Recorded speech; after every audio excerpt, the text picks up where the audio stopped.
and welcome to the D.I.E.T podcast, where we explore an important question for those who are pursuing a whole, healthy, and happy life. And that question is, did I enrich today? I'm Judi. I'm Allison. And I'm Bert. We're your hosts. Today, we'll be talking about some of the surprising and very enriching outcomes that people have noticed as they experience their AC Fast 5 intermittent fasting lifestyle. And we're not talking about the obvious things like a healthier body, better checkups, and weight loss. We're talking about things like decluttering and saving money. And who doesn't like to save money, right? So sit back, take another sip of your coffee, or if you're in motion, carry on and enjoy the view. Whatever you're doing, we're thrilled that you're here, and we really hope that you enjoy today's conversation. Okay, let's just jump right in. Bert or Allison, do you want to tell us about some of the surprises people have shared with us? I think we should look at decluttering because that's one of the most consistent things that people report, but also one of the totally unexpected ones that comes with an intermittent fasting schedule. It just doesn't seem like there's any sort of connection to the domino chain where you get from, okay, I'm going to eat less, and then I'm going to feel like cleaning up my place. It's not really predictable. So it's really unexpected, but so consistent. So many people report that. It's kind of amazing. So have you noticed that, Allison? I have. And I think that part of that is due to maybe having more energy and more focus to be able to deal with those things. But also it could be a part of just not needing so many dishes to make all that food. You don't need all the place settings. You don't need all of this kind of infrastructure in the home to deal with the constant cooking and meals and sitting down and everything that's involved. And I know that when people talk about decluttering, they're talking about more than just their kitchen or their dining room. They're talking about getting rid of clothes that no longer fit them or suit them, or just kind of realizing that they can get by with less in life. I think that probably that's part of the key. And for me, certainly, the simplicity of the eating schedule just kind of bleeds in a very, not predictable way. I guess it's kind of unpredictable, but it bleeds in a smooth and natural way to simplifying in other ways. It feels like it just is a natural extension of taking in less and engaging with the environment in a different way. Mm-hmm. And you know what? That actually reminds me that another thing, one of those surprising things that people report is an appreciation for how much less they create in the way of waste. I mean, packaging waste. Mm-hmm. That's a big one. It was pretty dramatic to see how much less garbage we produced when we started cutting down the meals, because most of our food consumption comes in some package or another. And that all winds up in the garbage stream. And when you cut it by 2/3 or so, then it really shows up. We just produce less trash. That 2/3 number, it's an interesting number because there's not a clearly defined study that has looked at intermittent fasting, the Fast 5 AC lifestyle, and translated that into how much less do people actually eat when they follow that lifestyle. But it really appears that in the conversations we've had with thousands of people over the years, that on average, people seem to eat about 2/3 of what they would typically eat in a 3 meals a day kind of pattern. So when you say it's 2/3 less, would that be, I'm just kind of being a nerd here, but would that be 2/3 less by calories or 2/3 less volume, or what kind of measure is that? I was saying that most people eat 1 meal a day or 2 meals a day instead of 3. And so if they're cutting out 2 meals a day, then they're cutting out 2 swipes of packaging stuff. Obviously, it's not like you have the same packaging for every meal, but for those people who eat in a fast food restaurant, then there's packaging there. If they're eating some kind of packaged food for breakfast, there's packaging there. And so the change can be pretty dramatic. If you go to 1 meal a day plus snacks or whatever, then you'd be cutting 2 meals a day with that 2/3 of your packaging. Mm-hmm.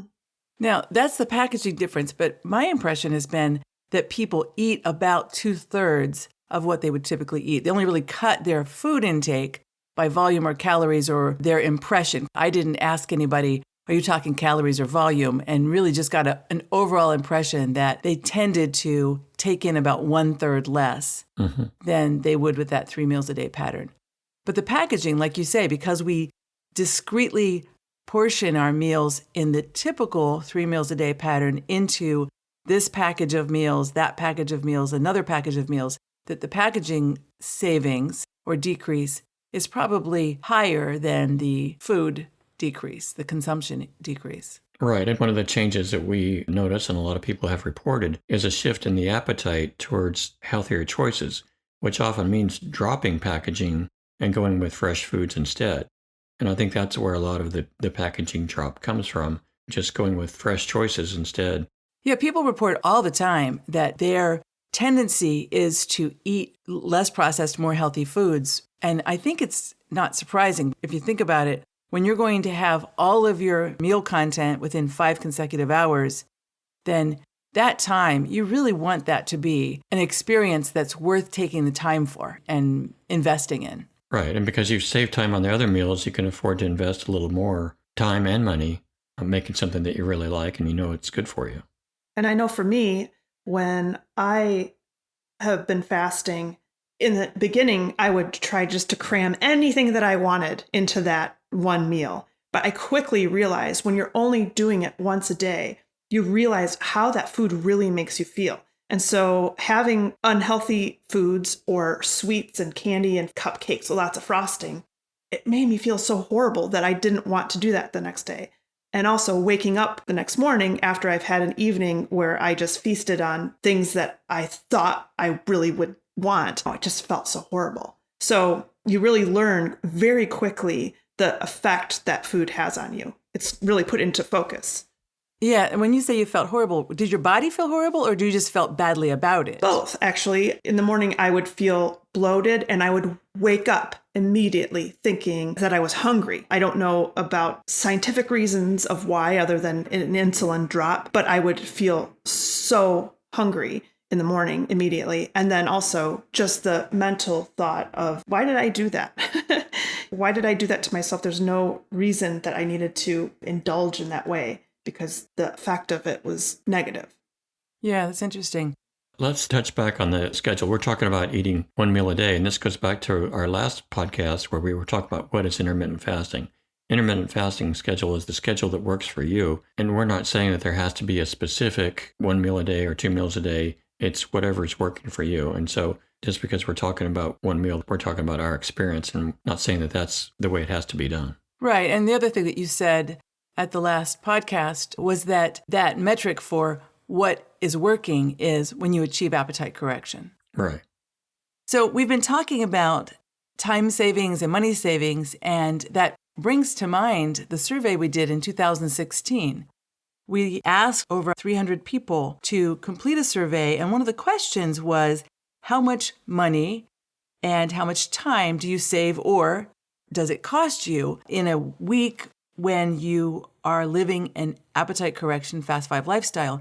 And the average savings per week was $50, which if you think about that, that's $2,600 in a year. That's a lot of money. More than I expected people to report. But it does add up, especially if you tend to buy a few meals out each week. And what's interesting when we were saying about the quality of the food, if you're saving $50 a week because you're eating less, then if you choose to, you can spend that money on more interesting foods if that's a budgetary concern. But the hours, too, were significant. The average number of hours saved in a week was 10. And that means 22 days in a year. And so as we're talking about the surprising benefits of this dietary lifestyle, I think it's probably worth saying, what would you do with 22 extra free days in a year? Yeah, it's like a whole nother vacation. Mm-hmm. Big vacation. With the time and the money, that's a vacation. Yeah, you're right. $2,600 in 22 days. And it's not something that you would really think about individually, but when you add up the time it takes for meals to plan, to do the shopping, to pick up the stuff, to prepare it, and then to eat it, and then to clean up after it, we are talking at least a good couple of hours a day. And for most people, more than that. Depends on who's doing the shopping and the cleaning. But it really does add up to a big chunk of time. Yeah, it does. It really does. So what other things have people talked about? Well, we talked a little bit about having more energy, but I think for me, that is one, aside from the reduction of inflammation, for me, just having more energy is a huge bonus because it allows me to really enjoy the things that I'm doing, and I have the energy and actually the desire to work out. We have a stationary bike at home. And when I'm not eating several times a day, I feel light and I feel energetic and I feel a desire to, let's get that done. Let's just do it. There's no reason not to. Whereas if I were eating breakfast and lunch and snacks, I would feel like, oh, I'm just kind of tired from having a turkey sandwich at lunch. And I just really don't feel like jumping on the bike and sweating a lot and getting a stomach ache and all that. So it's a different feeling, that's for sure. It made a big difference for me, too. I felt the energy, and it made me feel like going and doing something, not just sitting still. I didn't feel like I wanted to sit still anymore. I wanted to get up and do something, like you were saying. But also, the evenness of my mood throughout the day, when I stopped eating lunch, it got to be really even, and that energy was just so level, so reliable all day long. I used to have kind of an evening down slump where I just felt kind of grody at the end of the day and didn't feel like doing much. And that went away and hasn't come back. I think part of that also is that eating no longer is the default activity. So when eating isn't a default for any time that you're moving from one chore or task to another, a whole new world of opportunities opens up. Exercise actually becomes an option rather than just, I'll just grab a candy bar or some chips or lunch. It's interesting because we talk about it becomes an option. So there is time savings, but it's not like it's all in one space, but it is almost opening up a space, this opportunity for this huge potential of what are you going to fill that with? Mm-hmm. It's interesting with the energy and with the feeling of moving through space in a different way. A lot of people report having more confidence, not just from dropping weight, but just being in control. The words that most often were reported, particularly early on when we were talking with people who adopted this lifestyle, was freedom, power, and control. Those were the three words over and over again we would hear. So when feeling in control and the space opens, it's almost as if people who live this lifestyle feel empowered in a very different way. Well, yeah, they start the day and don't feel like they have to face a full day of using their willpower to fight and make choices to choose not to eat all the time. Once that's off your shoulders and your body's taking care of it instead, that's a big freedom right there. It is. It's exhausting. Using willpower is something that fatigues, no question. Like you had mentioned earlier in the conversation we had a couple of days ago, Allison, decision fatigue. Mm-hmm. Can you say some more about that? Sure. For me, waking up in the morning when I'm not on an IF schedule and thinking, okay, now I have to make some decisions about what I'm going to eat and what I'm going to eat. And so much brain space is taken up by those decisions and that time that I feel like I'm a slave to that constant pull for eating, the constant pull to food. Whereas when I'm on an IF schedule, that's not even a consideration. I'm not having to exercise willpower. I don't have to make the choice over and over and over again throughout the day or deny myself. It's more of right now, it's just not the time. And then the thought goes away, I move on. So it becomes a much easier way of just mentally to move through life for me. Yeah, and it's more fun. There are folks who love to cook and to prepare food and to be involved with food, foodies. And then there are those for whom food is more of a peripheral thing that's just something to manage. And I'm kind of in that something to manage type. I certainly enjoy cooking with somebody when someone has us over and they're having a party and we're all preparing food together. That's fun. It's a nice time. But just the joy of being in a kitchen and chopping things doesn't have an intrinsic pleasure for me necessarily. Now, I like chopping. Judi, you are so good at chopping vegetables. The salads that you have prepared for me in the past have been some of the most perfectly cut, diced, chopped, julienne vegetables. I mean, you could have a second career just being, what is that, a sous chef? Is that what they call them? Prep chef. Prep chef. Yeah, that's pretty funny. Well, I do like chopping. So I have to set that as the only thing in the day-to-day food preparation that's kind of fun, that little clunk and all that stuff. And I like a sharp blade. But the process of all the rest of it, of standing over something and stir frying and stuff, that's not intrinsically pleasurable. So for me, it is way more fun to do it less often. Now, for people who really enjoy that, I would imagine, and in fact, people have told us that it becomes this entirely different experience to do that once a day, to devote time and energy and pleasure and to take that in, not just zipping between breakfast, lunch, and dinner, but really putting that focus into one time, really enjoying it. We talked about the packaging waste earlier and the fact that most people are eating about a third less over time, and that's a gradual change. And it's just an estimate and it varies. But what we're talking about is a lot smaller carbon footprint for an individual. I think as a community, there are some things that we can do. Some people choose not to eat beef to make their carbon footprint smaller.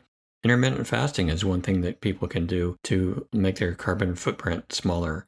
One person may not make a difference, but when we're talking about 7 billion people in the world, some of them definitely don't need to be fasting, but there are millions who can and could make a smaller carbon footprint that way. Yeah, absolutely. And that feels good. Every time we take an action and it extends beyond ourselves and there's some benefits outside of ourselves, it can feel really good. And when we take the trash out and it's a smaller bag than the average bear, it's pretty cool. I like that.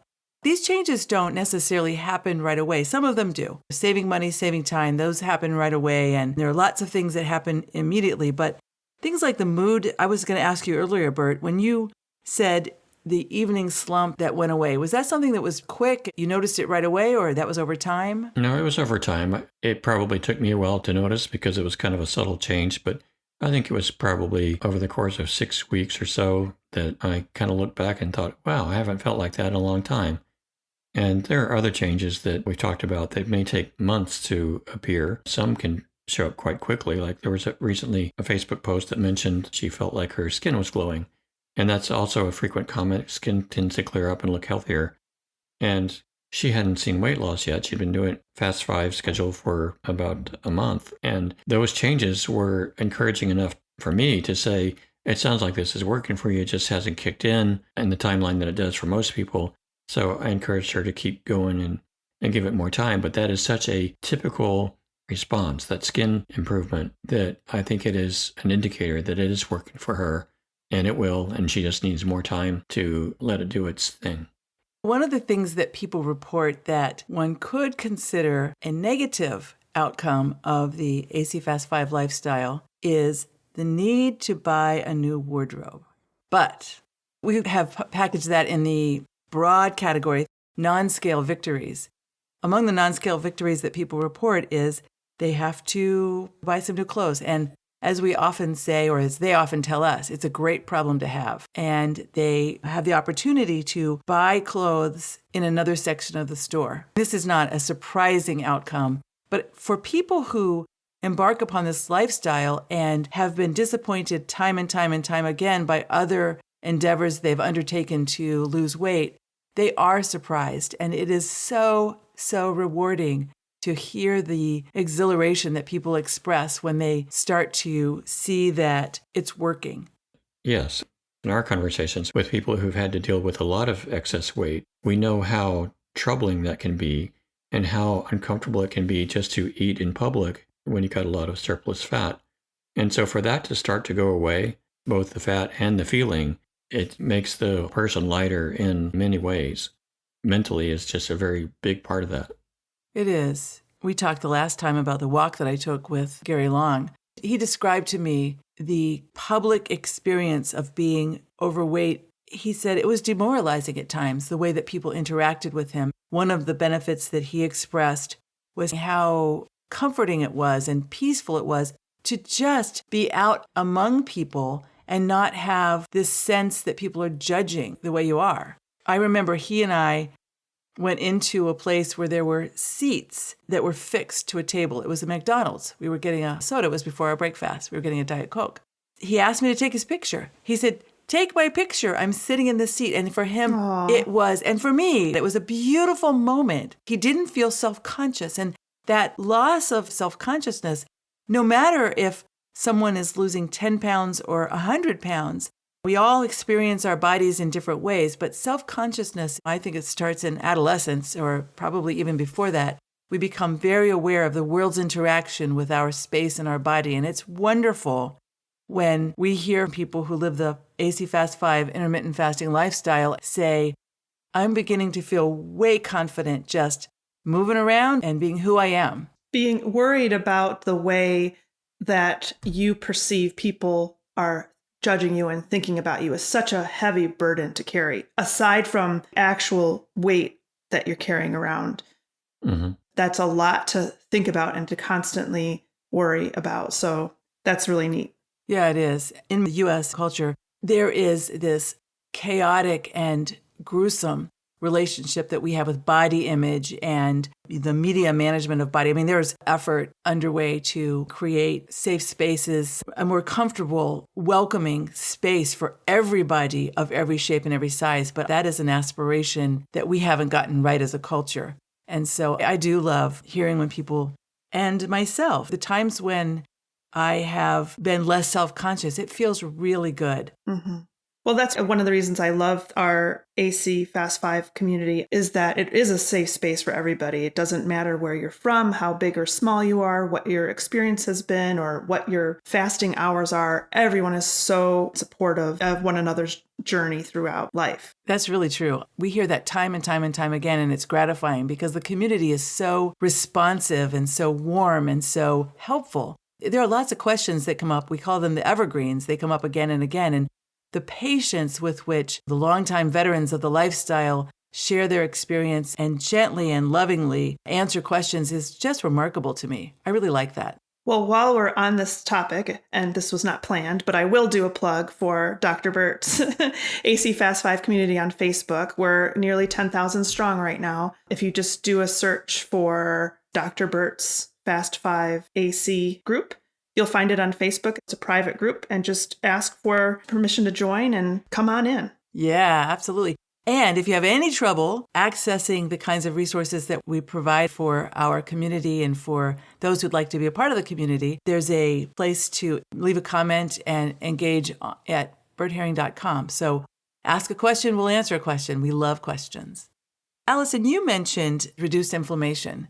Can you share something about that? Sure. I think I might have a family history of inflammation. I don't know if that's a thing, but I know that both my dad and my mom have had problems related to inflammation. It could just be what they were eating and consuming. But I have degenerative disc disorder, which means that the discs in my back and specifically my cervical spine are degenerating. And that causes a lot of pain. It triggers a lot of inflammation. So one of the reasons that I love intermittent fasting, and particularly the Fast 5 schedule, is that I can see an immediate change in my inflammation and the way that my joints and muscles feel. I had ACDF surgery about a year ago, and prior to surgery, I've been in and out of the fasting world, but about 6 months prior, I said, I need to get this inflammation down. I was trying to avoid surgery just through fasting. Fortunately, that didn't work out, but I was able to reduce my inflammation, and which reduced so much of my joint pain in my neck. At one point before I started fasting, I wasn't even able to hold a pencil, and I'd lost all feeling in my arm. So the weight loss is one benefit, but the reduction of inflammation is just like a godsend. Yeah. You mentioned that I loved what you said. I was trying to avoid surgery altogether with intermittent fasting, and that's great. Taking conservative steps that are reversible, because surgery is obviously a one-way highway. You can't unsurgerize yourself. Taking reversible steps early to try makes a lot of sense. And then moving to something else when it doesn't work makes a lot of sense too. And that's back to that old study of one. What it made me think of when you were saying that is that there are those who make claims and promises about intermittent fasting is going to solve all the problems. It is a lifestyle, and everything has its upsides, its downsides, and its subtleties and nuances, and intermittent fasting is no different than anything else. Now, I will have to say, when we first, back in 94, when Bert first made this discovery, and then in 2005, when we started sharing it with people, it was interesting because every time we would share it, we would kind of hold our breath thinking, what if it doesn't work? after a while, we just got bored with being worried about it. It just seemed to routinely work. So it does offer an enormous number of benefits. But if anybody's telling you that it's the one-size-fits-all panacea perfect solution for everything out there, then it's snake oil. We have encountered a couple of people who, despite their very best efforts, the appetite correction did not kick in, and we are still looking to help that sort of person. We haven't yet been able to figure out any way to tell one from the other, so the only way to know is to try. Right. You have answered this question for a lot of people in the community, Bert. When someone says to you, I've adhered to this lifestyle, I am not losing weight, I have done some tweaks, I've narrowed my eating window, I've tried some low-carb time, and nothing's working, you have fairly often made some recommendations. And I'd like you, if you're up for it, share those here, because I think they're wise steps forward in how to try to conduct the study of one when this isn't working. Well, the big jump there is that Fast 5 has been so reliable that if it's done right and done well consistently for at least 3 weeks starting out, and then tweaking it maybe 2 months or so, if you're doing everything right and it doesn't work, then it's time to ask for a doctor's help to see if maybe your thyroid is off or something else is going on that might be causing weight gain. It can also be due to things like supplements, medicines that you might be taking. You can look into those to see if that's where the issue is. Like I mentioned before, a couple of outliers who weren't taking any medicines and went through all the steps, did the right stuff, and the appetite correction effect and the weight loss just did not kick in for them. Other than those very few, it's been so reliable that given that few weeks of trial, it almost always does work. Right. And if it doesn't work, it is really time to engage with a doctor and say, let's see if we can work together and figure out why this is not working for me. Not every doctor in the world is a fan or an advocate for intermittent fasting. There's still a lot of dogma that endures that brings some skepticism from doctors, not most, but many. If your doctor is not someone who can work with you, then it's certainly worth exploring, possibly finding one who can. That's our D.I.E.T. podcast for today. We appreciate you listening and look forward to seeing you next time. Visit DidIEnrichToday.com for more information about IF and links to purchase AC, The Power of Appetite Correction, on Amazon and Audible. And don't forget to subscribe to this podcast. Sign up for the newsletter and we'll let you know about upcoming events and when new episodes are available. We promise not to spam. And finally, leave us a note. Tell us what you want to hear on the next episode. Bye, everybody. Bye. Bye.